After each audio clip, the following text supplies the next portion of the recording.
नमस्कार, मेरा नाम प्रिंस मिश्रा है और आप एक डिफरेंट रिपोर्ट देख रहे हैं। जिस तरीके से पोस्टर के जरिए जो है लगातार बीजेपी जो है आरोप लगा रही है तेजस्वी यादव और लालू प्रसाद यादव पर कि लालू प्रसाद यादव तो चारा चोर थे, लेकिन अब तेजस्वी यादव जो है टोटी चोर हो गए। इन्हीं सब तमाम मुद्दों को लेकर सीधी बातचीत करेंगे। हमारे साथ एक्स एमएलसी जो है आज़ाद गांधी हैं। क्या कहिएगा सर, आप लोगों के ऊपर लगातार आरोप लगता रहा है कि पिताजी चरा चोर थे, बेटा टोटी चोर हो गए। देखिए, भारतीय जनता पार्टी जो है इस तरह का आरोप सभी पर लगाती है। अपना वो गिरेबान झाँक करके देखे कि वो क्या है। आप बताइए कि वहाँ जो है हरियाणा में कैसा चोरी हुआ। हमने तो सोचा था कि यहाँ लोकतंत्र है, लेकिन लोकतंत्र का चोरी करने वाला अगर कोई देश में है उसका नाम भारतीय जनता पार्टी है। टोटी या पोटी क्या होता है, ये तो एगो आधार बना लेता है किसी तरह से। कौन खोला नहीं खोला, मिस्त्री खोलता है कि तेजस्वी जी मिस्त्री हैं। आप लोगों के आरोप वीडियो उन्होंने दिखाया था, बीजेपी के आईटी सेल के जो प्रदेश प्रभारी हैं, उन्होंने कहा था कि हमने विजुअल भी बनाया है, वीडियो भी बनाया है, ताकि वहाँ की स्थिति को हम दिखाएं। वहाँ से जो बेसिन था वहाँ से उखाड़ के जो है लेके चला गया। उसके बाद बेडरूम में जो फोल्डिंग हाइड्रोलिक बेड होता है, उन चीज़ों को भी लेके तेजस्वी यादव चले गए। देखिए, मैं आपको जानकारी आंतरिक दे दूं कि जो मैंने अपना पैसा से वहाँ सामान फर्नीचर लगाया, सरकार से हम इसका न भुगतान लिए न सरकार को इसकी जानकारी है। इस संबंध में सरकार को चाहिए था कि भवन निर्माण विभाग जो क्वार्टर में जो सामान रहता है उसकी एक सूची रहती है और उस सूची से मिलान करे कि क्या वाकई में सामान चोरी हुआ कि क्या हुआ है। भवन निर्माण क्या कर रही है? भवन निर्माण वाकई में उन सामानों की आपूर्ति की है तो उसका सूची बनना चाहिए, सूची के अनुकूल चार्ज में लेना चाहिए। जो वहाँ के केयर टेकर हैं उस एरिया के केयर टेकर का जेई इंजीनियर का काम है चार्ज में लेना, तो चार्ज में लिया। एकाएक हिल गए, आप जा कर के वहाँ फोर्स लगा दिए, फोर्स बैठा दिए, ये कहाँ का इंसाफ है? तो यही जो सारी बातें मनगढ़ंत है। जो व्यक्ति खुद 2-4 लाख रुपया सहयोग किसी को करता हो, बाढ़ राहत के बीच में वितरित करता हो, जो गरीब जाता हो अपना खाना खिला देता हो, ऐसा लालू यादव का पुत्र रत्न पैदा हुआ। पुत्र रत्न इसको कहते हैं। लेकिन बाढ़ प्रभावित क्षेत्रों में तो वो नहीं थे, वो तो दुबई घूम रहे थे। दुबई घूम नहीं रहे थे। दुबई वो काम से गए थे। कुछ पर्सनल निजी काम होता है इंसान के जीवन का, जो कि पता नहीं था कि बाढ़ में फ्लड आने वाला। उसके पहले जो है पासपोर्ट जो है रिलीज किया था भारत सरकार के पास, उनका जब्त था पासपोर्ट को हमने रिलीज़ करवाया। रिलीज़ करवा के हम जाने की अनुमति मांगी और हमको अनुमति मिल गया जाने का। तो हम वहाँ गए। तो हम वहाँ किस पर्पज़ से गए, ये तो सारी मतलब हम तो इलाज कराने के गए, बच्चों का इलाज कराने के लिए। कौन काम से कोई, अगर हम नदी सब में सैर करते हुए, समुद्र में सैर करते हुए, क्या हम लोग को कोई देखा है क्या कि हम समुद्र में सैर कर रहे हैं? भारतीय जनता पार्टी को वहाँ भी एक टीवी चैनल वाला को लगा करके पूछना चाहिए था कि कहाँ कहाँ जा रहे हैं घूमने के लिए। मौज मस्ती थिएटर में तो नहीं घूम रहे हैं। तेजस्वी यादव एक सूझबूझ का नेता है, जिसको कहते हैं सूझबूझ।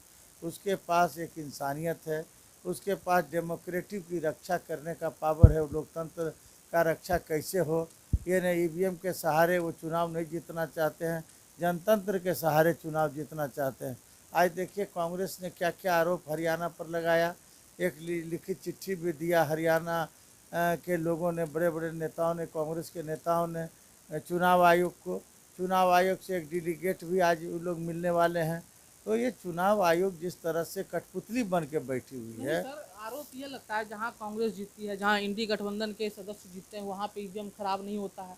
अगर कांग्रेस हार जाती है, इंडी गठबंधन हार जाती है, वहाँ ईवीएम खराब है, ईवीएम हैक हो गया, ये सवाल खड़ा आप लोग करते हैं। हम ये कहना चाह रहे हैं कि आप पार्लियामेंट का भी तो चुनाव देखे ही होंगे, काउंटिंग भी देखे होंगे, मॉनिटरिंग कर रहे होंगे, बड़े पत्रकार आप हैं। तो आप देखिएगा कि 12-1 बजे तक हम आगे बढ़ रहे थे, 250 सीट से आगे बहुमत से छूने वाले थे।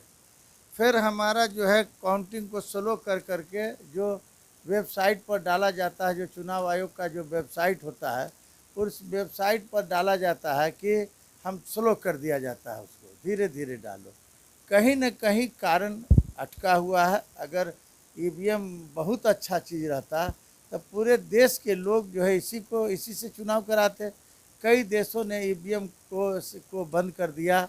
ईवीएम जो ऑक्शन हुआ वही अंबानी और उसका जो है उसका परिवार जितना है सब लोग लिया और उसी के अंडर में ईवीएम है।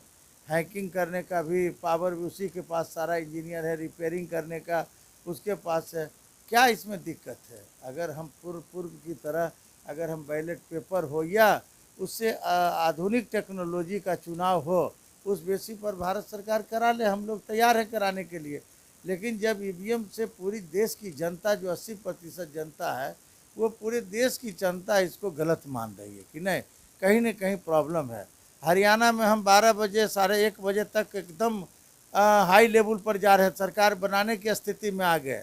वहाँ जो है मुर्दा पट्टी ऐसा लेटने लगा लोग कि अब हम हार गया, जैसे चेहरा नहीं लेटता है तो चेहरा ऐसा लोग भारतीय जनता पार्टी के लोग हरियाणा में लेटने लगे कि अब क्या हो गया। तुरंत लोग फोन पर फोन होने लगेगा, किसी तरह कंट्रोल किया जाए।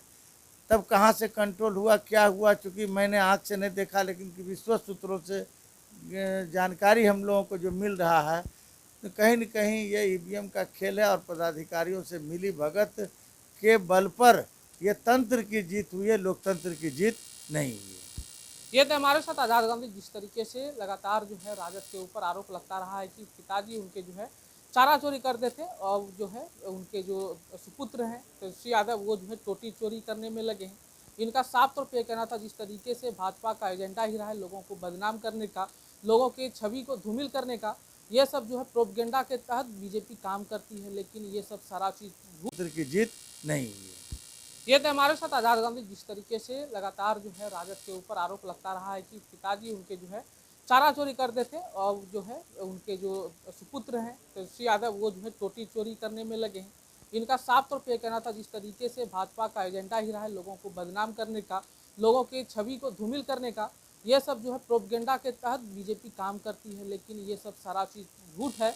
अगर ऐसा होता तो कहीं ना कहीं भवन निर्माण विभाग के जो लिस्ट होता है, जो सामान सरकारी संपत्ति है, उन चीज़ों का जो है लिस्ट भवन निर्माण विभाग के पास होता है, उन चीज़ों को मिलान करना चाहिए था। ऐसे में आप लोगों को क्या लग रहा है कमेंट बॉक्स में जरूर बताइएगा। फिलहाल के लिए धन्यवाद, बने रहिएगा 1824 पर।